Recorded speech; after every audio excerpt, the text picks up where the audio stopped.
Em estudos anteriores, nós vimos que o ser humano, quando foi criado, estava em perfeita harmonia com Deus. Mas a rebelião contra Deus trouxe pecado e morte ao planeta Terra.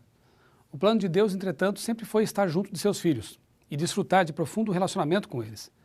Quando Adão e Eva pecaram, um animal foi morto, a fim de que eles recebessem vestes para cobrir a nudez resultante do pecado. Desde o surgimento do pecado, os adoradores de Deus realizam sacrifícios de animais que simbolizavam o Cordeiro de Deus que tira o pecado do mundo. Caim, Noé, Abraão e outros continuaram a prática de oferecer sacrifícios em altares.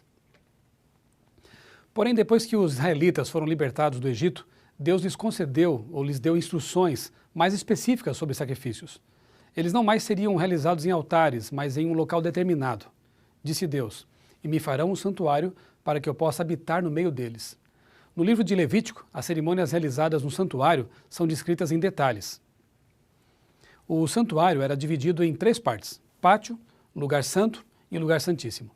No pátio estavam localizados o altar de sacrifícios e a pia. No lugar santo havia um castiçal, uma mesa com 12 pães e um altar de incenso. Por último, no lugar santíssimo estava a Arca da Aliança. Diariamente eram oferecidos sacrifícios no altar designado. Os pecados eram transferidos simbolicamente para o animal. Nesse caso, o sangue do sacrifício era borrifado no lugar santo diante de Deus. Dessa forma, o pecador era perdoado. A pessoa também era perdoada quando o sacerdote consumia a carne do sacrifício e, simbolicamente também, carregava os pecados. O sacerdote levava em seu corpo os pecados até o lugar santo. Os pecados apresentados a Deus pelo sacerdote eram perdoados.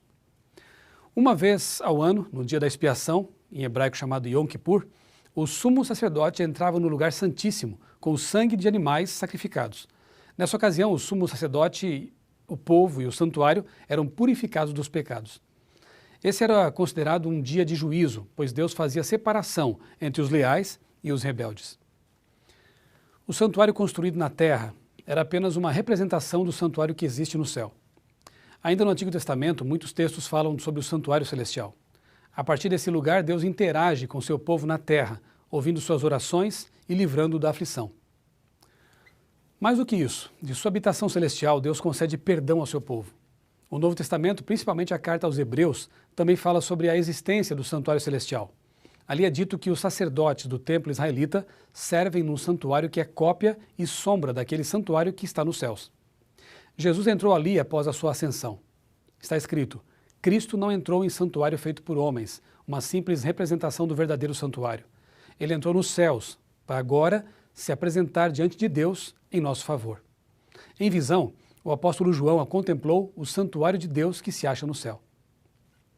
Toda atividade realizada pelos sacerdotes israelitas era um símbolo do que seria efetuado por Cristo.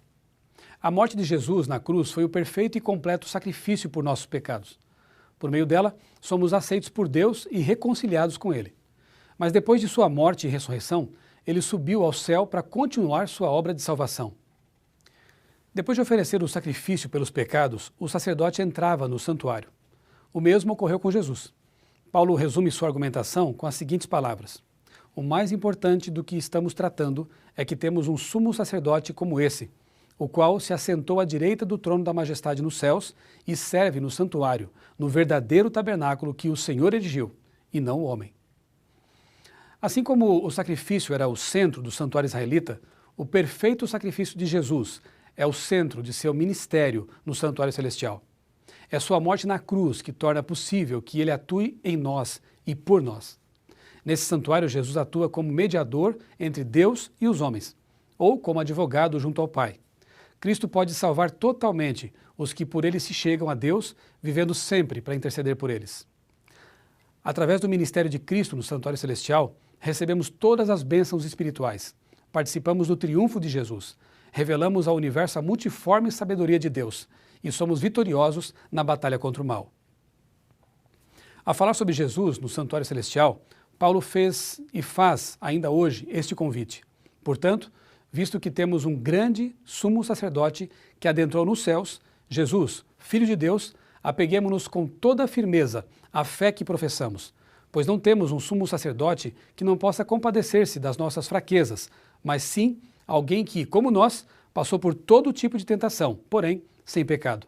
Assim, Aproximemo-nos do trono da graça com toda a confiança, a fim de que recebamos misericórdia e encontrarmos graça que nos ajude no momento da necessidade. Chegar perto do trono de um rei, especialmente na antiguidade, era algo praticamente impossível. Mas Deus é um rei diferente. Ele nos convida a chegar perto dele, porque além de rei, ele é o nosso pai e amigo.